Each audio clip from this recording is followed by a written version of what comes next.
जगन्नाथ मु सोनी आपन स्वागत करछि Soni kitchen and blog channel को। आशा करछि जगन्नाथ कृपारू आपण माने समस्ते भलरे थिबे, जोर थांतु भलरे थांतु, सुरक्षित थांतु। वीडियो को फास्ट टू लास्ट जाए देखुवे। यदि पसंद आसला गोटे लाइक करेंगे, फ्रेंड सहित शेयर करेंगे और चैनल जदि नुआ अच्छा चैनल गोटे सब्सक्राइब करने। तो डेरी न करी चैनल स्टार्ट करवा। आज टिप्स अच्छी आपणकर हाथ गोड़ बेक आ जो पिठी पर्सन सब सीझी जाए खरारे, तो ताकू आम केमी घर जिनस यूज करके आम रिमूव कर आपको मुहरे आप यूज करेंगे। यहाँ केवल आपणकर हाथ पाद आ बेक पछ पिठी पट सब आप लगे पारे। तो से ये मुझे गोटे चामच बेकिंग सोडा माने खाइबा सोडा जोटा आम खाइबार यूज करती से सोडा नहीं जाए। गोटे छोट चामच नहीं गली गोटे चामच एबे नहीं जाऊँगी गोटे चामच बेसन बेकिंग सोडा गोटे चामच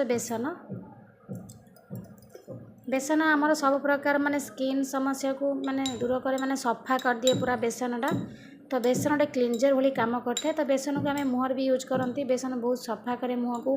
फेस वाश भी दरकार पड़ोनी, एत सुंदर भाव सफा कर। खाइबा सोडा भी आपंकर सफा करने ये यूज कराऊँच। तो ये मुझे आउ गोटे जिनस ये आड करने भी सेटा हूँ कॉफ़ी पाउडर। तो देखो ये मुझे कॉफ़ी आम जो कॉफ़ी की आम पीऊँच यूज कर कॉफ़ी पाउडर नहीं जाऊँगी से छोट चामच नहीं जाऊँगी चामचाई पाखापाखि कॉफ़ी पाउडर। तो तीन टा जाक जिनस को आप भल भाव में मिसई नियंतु। मिसई सारापर ये मुझे नहीं लेंबू आपड़ लेंबूर रस ने से आपणकर गोलैया दरकार पड़ो आपड़ से परिमाणर लेंबूर रस नहीं जाए। आपन जदि बेसी माने पाद हाथ सबुआड़े लगेबार अच्छी तो आप सब जिनसर क्वांटिटी डबल डबल करने से अनुसार सब जिनस पकई ने। तो देखो ये लेंबू रस प्राय मु 2 चामच पाखापाखि नहीं जी। गोटे चामच है खाइबा सोडा पड़ी तो से सांगे सांगे बबल फेम्पर पूरा फेण हो गला। तो देखो ये मुझे 2 चामच रु अधिक नेबी लेंबू रस कहीं मत गोलैयापी खाली लेंबू रस ही दरकार। बिल्कुल ये पानी मु यूज करी खाली लेंबू रस ही यहाँ गोले नेबी।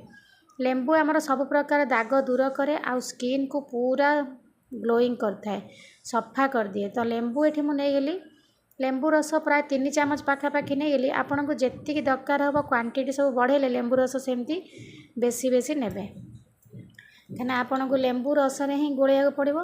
तो देखो एथर मुझे भल भाव में गोले नहीं गली। ठीक आपन ये भाव में गोले नियंतु।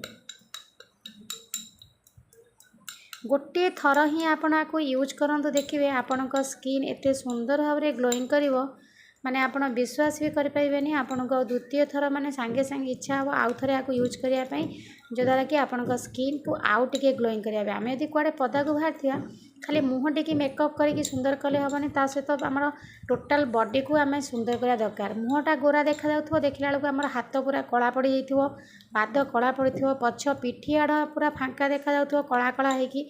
तो आमको से बिल्कुल भी भल लग न था। तो आम हाथ पाद आमर पिठीटा को भल भाव में स्किन टा ग्लोइंग करवा। तो से सब जाक जिनस को देखो मुझे भल भाव में मिसई नहीं गली। ये गोटे बहुत सुंदर रेमेडी जोटा कि आपणकर स्किन को पूरा इंस्टेंट ग्लोइंग कर। तो देखो ये मुझे भल भाव में मिसई नहीं आपन ठीक यही भाव में मिसई नियंतु। मिसई सारापर ये आपन को देखई नौ आपणकर मुहर लगेबेनी, बेक हाथ पाद पिठी आड़ा सबुआड़े लगे ने। लगे सारापर मुझे आपको देखा केते सुंदर भाव में ग्लोइंग कर। आप निजे देखला पर ही विश्वास करें। तो देखो ये मुझे आपन को हाथ में लगे देखा ये भाव में आपन हाथ में पादरे बेकरे सबुआड़े भल भाव में मसाज करनी। देखो ये मुझे लगे नौ लगे टी मसाज करने भी हल्का हल्का कर मसाज करनी। मसाज करा द्वारा कौन हम ना आम स्किन भितर को से भल से भेद स्किन भितर को भेदिले ही आम स्किन टा अधिक ग्लोइंग करिवो। एटा आम सब प्रकार मैला को आम स्किन रु बाहर करिकी आम स्किन टा को पूरा एते सुंदर ग्लोइंग करिवो माने आपन विश्वास भी करें गोटे थर में आपनकर स्किन एते सुंदर ग्लोइंग करछ बोली। तो देखो ये मुझे भल भाव में लगे नहीं लगे सारापर छाड़ी दूसरी मसाज करके 5 ରୁ 10 मिनट सुखा लगे। सुखी सारापर मुझे आपन को धोईकी देखई नेबी। आपन देखिए केते सुंदर भाव में ग्लोइंग करुचे। देखो ये मुझे लगे नहीं गली भल भाव दुटा जाक हाथ को देखी नियंतु। लगे सारापर आपन को धोईकी देखी